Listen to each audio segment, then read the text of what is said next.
Hello again, this is Linda Stevens, and here is a 3-card spread using 3 cards from the tarot-sized version of the pack that I recently ordered from Printer Studio. I was quite pleased with the way that the cards looked. So the borders are all completely straight, there is no drift. The cards design and colours have come out very well, nice bright colours. The only thing I'm a little bit less sure about is the very rounded corners, which you don't get, for example, with Game Crafter. So let's have a look at the message of the cards themselves. And as you can see, there's the High Priestess representing the immediate past on the left, the Queen of Swords in the middle, current situation, and the King of Coins in the immediate future. And one problem with court cards or cards depicting a specific person is that I find it's difficult to decide who they refer to. Is it the querent or is it people in the querent's life? And sometimes the answer can only come with a certain amount of questioning or a certain amount of intuition. So let's have a look at what these cards could symbolize. The Priestess on the left, immediate past, could represent somebody in that person's life who may see themselves as having insight beyond the norm. So this could be the kind of person who feels that they have a special relationship with the spiritual, the paranormal, the artistic, the creative. But either way, the High Priestess does tend to see themselves as being somewhat special. And perhaps they are. But the problem with that is that there might also be a lot of ego in connection with all this. The High Priestess may become quite the paragon in deciding who is right, who is wrong, who is more spiritual, who isn't. And that can mean a difficult person to deal with.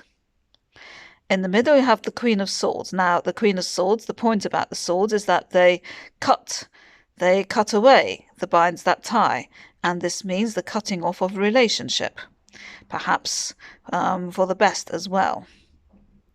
The Queen of Swords as a character could be somebody who lives very much in their head. In my pack, I see her as somebody as being somewhat absent-minded. You can see that her head is in the clouds a little bit.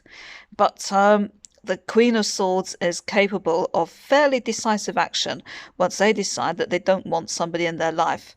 And in this instance, this could refer to both parties if this is about an argument of some kind. Coming in is the King of Coins, and it's the card for the immediate future. So the kings represent mastery in particular areas, and here this is mastery in the world of finance. And actually, I designed this pack in the 1980s, and he has what I saw at the time as a pocket computer on the left, but it looks remarkably like a smartphone now. So I am rather pleased with my prescience in this respect. We would all start relying on pocket-sized computers and technology to make our decisions, and perhaps in this case, this character is looking at the prices of currencies and money, and perhaps suggest that this is going to become important for an important transaction in the near future. And as far as the last 2 cards go, it perhaps means that fairly soon there will be some other more important priorities taking place, and perhaps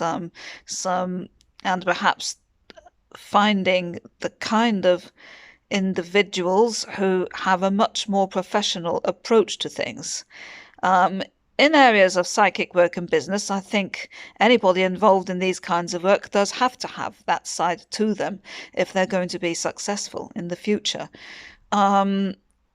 It can mean that there's often an underlying hardness to the most psychic of people.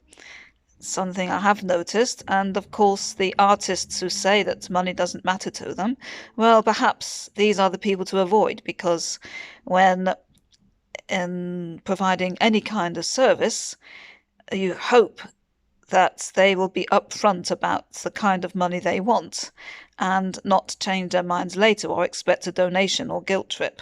But that card usually is well beyond all that.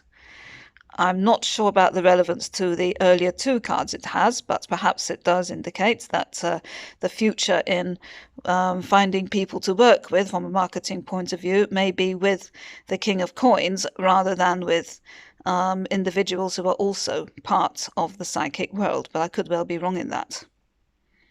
So that's how I see these three cards, and it's a question for you. How do you deal with lots of court cards and character cards in a reading, and how do you decide which ones relate to the person, which ones are projected, which ones are generally different energies from different people?